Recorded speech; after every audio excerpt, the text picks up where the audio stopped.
This is one family story of foster care and adoption.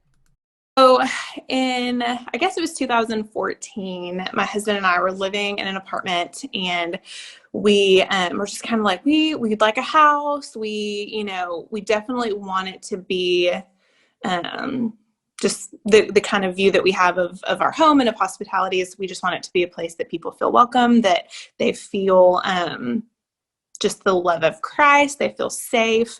And so we kind of just, when we were exploring buying a house, we were exploring what do we do with that house. It was just the two of us at the time. And so, most houses are at least 3 bedrooms. And so what could we use those other bedrooms for? What kind of kingdom purpose could our home serve? And just the place that we were at, the church that we were at, the work that my husband was doing just kind of led us naturally into exploring foster care. Now you took someone in. Talk We about did. that. We did. We got a little baby boy, our first placement. I guess that was in October of 2014, and we just had him for a few weeks. But it definitely was one of those changed our lives. We knew that this was going to be a call on our lives in some capacity, for the remainder of our lives. And so we had him in 2014, and then we got another little boy in February of 2015. And so, did a couple years of foster care. And then our son was born in March of 2016. And he was supposed to just be a weekend emergency placement. And here we are almost 5 years later. So just kind of really started off as wanting to fill a gap and fill a need with kids that needed homes. We could do that, and then kind of just led us into this is our family now, and this is how God made us. So how did you get these children? Where did you even start? I mean, people are looking for children to adopt. Yeah. How did you get started with this? So we were really lucky in that the church that we were at, my husband was on staff at, there was an organization called The Call, which is the Children of Arkansas Loved for a Lifetime. And it wasn't like an adoption agency. It was a Christian-based, it's an agency that helped equip and mobilize Christian families to do foster care. So they work really closely with DHS and DCFS in our state. Everything is, it's a partnership. And so it's not its own entity. And so it just basically streamlined the process of, I think it can be really overwhelming when people just Google, like, how do I adopt in my state out of foster care? There's just a lot of steps. And so The Call kind of helped streamline that process and got families in touch with the people at DCFS that they needed to, and kind of walked with us along the way, along that process. And so we knew about The Call because the lady who started it went to church with us. And so we just attended, they have like info meetings every month. So we just attended that first meeting. And I think and I was very like, we can do this. Well, let's do this. And my husband was a little bit more hesitant.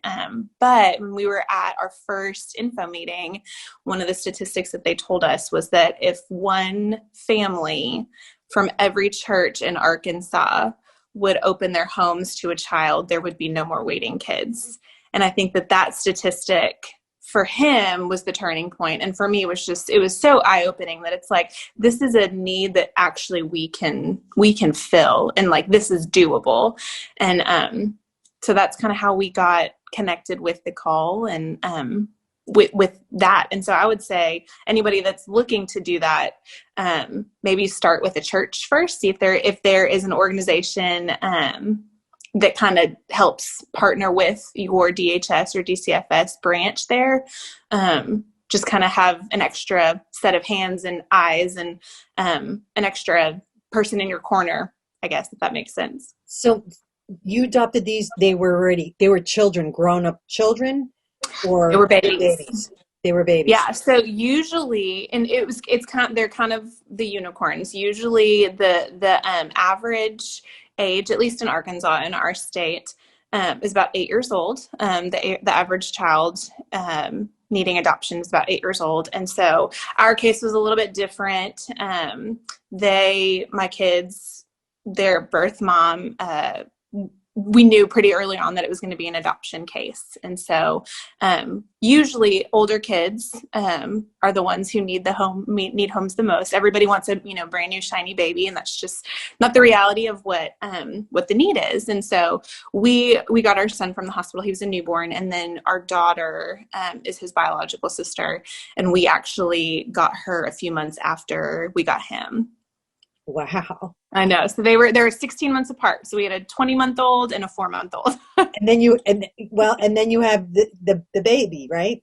Well, so our first placement we only had for a few weeks, and then 2015, our son was born about 2 months after our second placement went home. So we had no kids in our house at the time when we took our son. So I think that was a big, having a newborn and other kids, I think would have been a whole lot. But yeah, so we had actually, our 2 placements had already been reunified with their parents, which is amazing. And so we did not have kids in our home at the time that we got our kids. So what would be a hesitation? Now, you said your husband was hesitant about adopting a child into your home, or fostering one.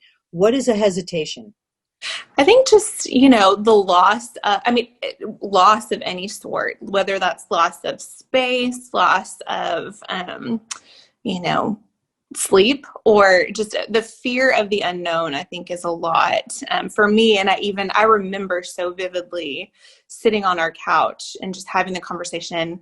And I said the words, I know this is going to be one of those things that we look back on and we can't imagine not doing. But right now in this moment, before we've, taken that leap, it feels really overwhelming.